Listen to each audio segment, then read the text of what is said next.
حضرت سلیمان خدا کے نبی حضرت داؤد علیہ السلام کے بیٹے تھے۔ حضرت داؤد علیہ السلام جب انتقال فرما گئے، اس وقت حضرت سلیمان کی عمر مبارک صرف 13 برس ہی تھی کہ عظیم سلطنت کا سارا انتظام آپ کے کاندھوں پر آ گیا۔ تخت شاہی پر جب آئے تو اپنے رب کے حضور کامیابی کی دعا کرتے ہوئے عرض گزار ہوئے، اے میرے پروردگار، مجھے ایسی بادشاہت عطا فرما کہ جو میرے بعد کسی کو بھی میسر نہ ہو۔ عالمین کے رب نے اپنے محبوب بندے کی دعا کو قبولیت کا شرف بخشا اور دنیا کی ہر شے کو ان کا مطیع و فرما بردار بنا دیا۔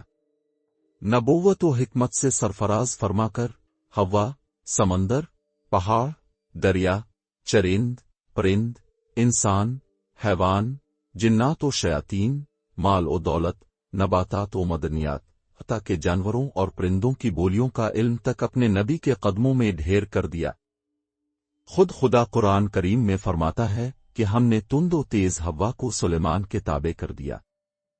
اسی طرح ایک قرآن پاک میں ایک اور جگہ فرمایا، اور ہم نے جنات کو بھی اور دوسرے جنات یعنی شیاطین کو بھی جو زنجیروں میں جکڑے رہتے تھے ان کے ماتحت کر دیا۔ اور اسی طرح فرمایا، اور ہم نے بہت سے شیاطین کو بھی ان کے تابع کر دیا۔ ایک اور جگہ فرمایا، اور ہم نے ان کے لیے تانبے کا چشمہ بہا دیا۔ دنیا میں بڑے بڑے بادشاہ گزرے، لیکن حضرت سلیمان علیہ السلام جیسی بادشاہت کسی کو نصیب نہ ہوئی۔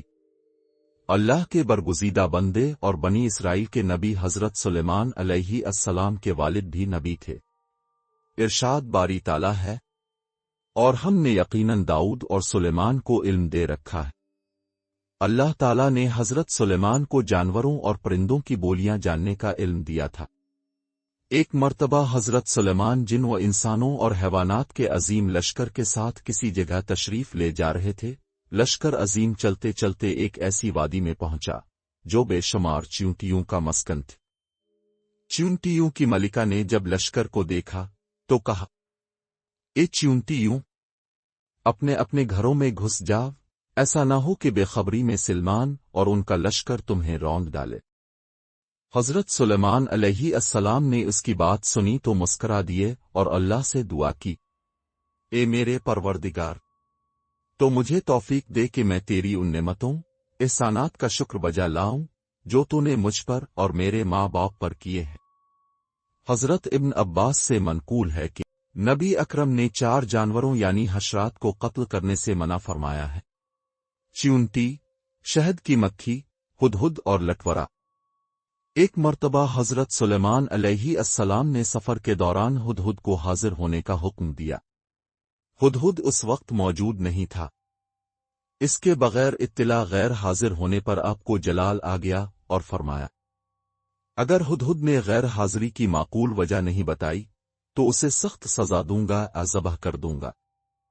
حضرت عبداللہ بن عباس سے سوال کیا گیا کہ تمام پرندوں میں سے صرف ہدہد کو کیوں بلایا گیا؟ آپ نے جواب دیا، حضرت سلیمان علیہ السلام نے کسی ایسی جگہ قیام فرمایا تھا جہاں پانی نہیں تھا۔ اللہ تعالیٰ نے ہدہد کو یہ خاصیت عطا فرمائی ہے کہ وہ زمین کے اندر کی چیزوں اور زمین کے اندر بہنے والے چشموں کو دیکھ لیتا ہے۔ حضرت سلیمان علیہ السلام کا مقصد یہ تھا کہ ہدہد سے معلوم کریں کہ اس میدان میں کتنی گہرائی میں پانی ہے۔ ہدہد کی نشاندہی کے بعد وہ جنات کو حکم دیتے کہ زمین کھود کر پانی نکالو۔ ہدہد زمین کے اندر کی چیزوں کو دیکھ لیتا ہے، لیکن عجیب بات یہ ہے کہ اسے زمین کے اوپر شکاری کا بچھایا ہوا جال نظر نہیں آتا اور عموماً جال میں پھنس جاتا ہے۔ قوم سبا 800 سال قبل مسیح کے لگ بھگ یمن کے علاقے میں آباد تھی۔ انہوں نے اپنے پہاڑی علاقوں میں بہت سے بند تعمیر کر رکھے تھے، جن میں سب سے بڑے بند کا نام صدمہ عارب تھا۔ انہوں نے ان بند سے چھوٹی چھوٹی نہریں نکال کر میدانی علاقوں کو سیراب کرنے کے لیے ایک مربوط و مؤثر نظام بھی بنا رکھا تھا، جس کی وجہ سے باغات کے سلسلے سینکڑوں میل دور تک پھیلے ہوئے تھے۔ اس زمانے میں یمن تہذیب و تمدن کا گہوارہ تھا، جس کی شان و شوکت دیکھنے سے تعلق رکھتی تھی، مگر پھر آہستہ آہستہ وہ قوم مذہبی و اخلاقی زوال کا شکار ہوئی، تو اللہ نے انہیں نبیوں کے ذریعے اپنا پیغام پہنچایا۔ آخرکار انہیں ان کی ناشکری اور سرکشی کی سزا دی گئی اور انہیں فراہم کردہ تمام نعمتیں ضبط کر لی گئی۔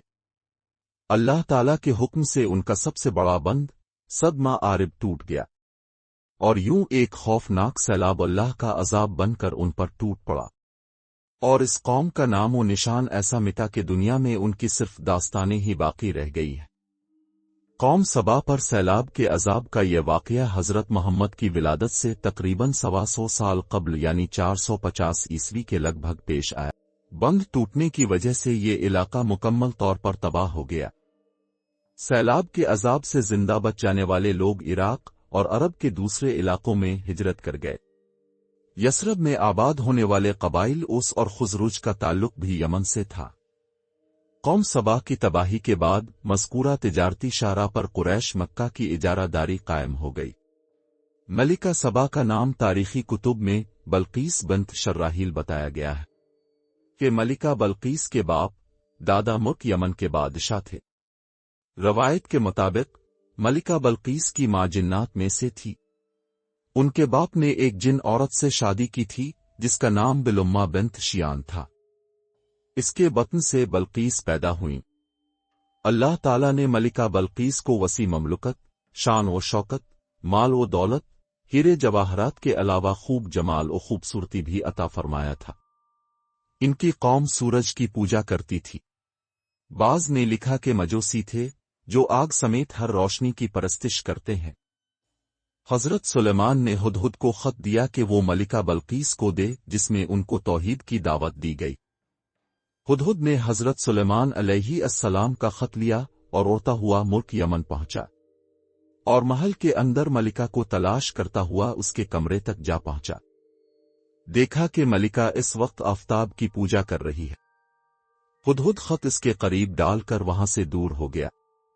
ملکہ نے اپنے قریب ایک خط پڑا دیکھا تو بڑی حیران ہوئی، لیکن جب اسے کھول کر پڑھا تو بڑی فکر مند ہو گئی۔ چنانچہ فوری طور پر تمام درباری طلب کر لیے۔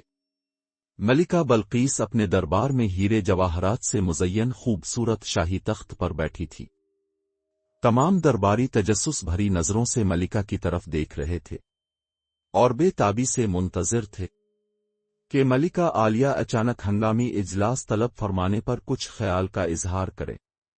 ملکہ نے وسیع و عریض اور عالی شان دربار کے چاروں جانب ایک نظر دوڑائی اور پھر یوں مخاطب ہوئی، اے دربار یوں، مجھے ایک بڑا اہم خط فلسطین اور شام کے عظیم فرما روا سلیمان کی جانب سے موصول ہوا ہے، جو مہربان اللہ کے نام سے شروع ہے، جس میں لکھا ہے کہ تم میرے سامنے سرکشی نہ کرو اور مسلمان بن کر میرے پاس آ جاؤ۔ اے میرے سردار، تم اس معاملے میں مجھے مشورہ دو، میں کسی امر کا فیصلہ تمہارے مشورے اور رائے کے بغیر نہیں کرتی۔ اس پر وہ بولے، ہم بڑے زوراور اور سخت جنگ کرنے والے ہیں، آگے آپ کو اختیار ہے، اب خود ہی سوچ لیجئے کہ ہمیں اب کیا کچھ حکم فرماتی ہے۔ ہدہد قوم سبا کی خبر لے کر حاضر ہوا اور کہنے لگا، میں آپ کے لیے ایک ایسی خبر لایا ہوں جس کا آپ کو علم نہیں۔ میں آپ کے پاس ملک یمن سے ایک سچی خبر لایا ہوں۔ میں نے دیکھا کہ ایک عورت وہاں کے لوگوں پر بادشاہت کر رہی ہے اور اسے وہاں ہر قسم کی چیز میسر ہے، اس کا تخت بھی بڑی عظمت والا ہے۔ میں نے اسے اور اس کی قوم کو اللہ تعالیٰ کو چھوڑ کر سورج کو سجدہ کرتے ہوئے پایا، اور شیطان نے ان کے اعمال انہیں آراستہ کر کے دکھائے ہیں اور انہیں صحیح راستے سے روک رکھا ہے، پس وہ ہدایت پر نہیں آتے کہ اس اللہ کو سجدہ کرے جو آسمانوں اور زمینوں کی پوشیدہ چیزوں کو باہر نکالتا ہے، اور جو کچھ تم چھپاتے ہو اور ظاہر کرتے ہو وہ سب کچھ جانتا ہے کہ وہی عظمت والا عرش کا مالک ہے۔ حضرت سلیمان نے کہا کہ اب ہم دیکھیں گے کہ تو نے سچ کہا ہے یا جھوٹ، تو ایسا کر کے میرا خط لے جا کر اسے دے اور پھر ان کے پاس سے دور ہو جا اور دیکھ کہ وہ کیا جواب دیتے ہیں۔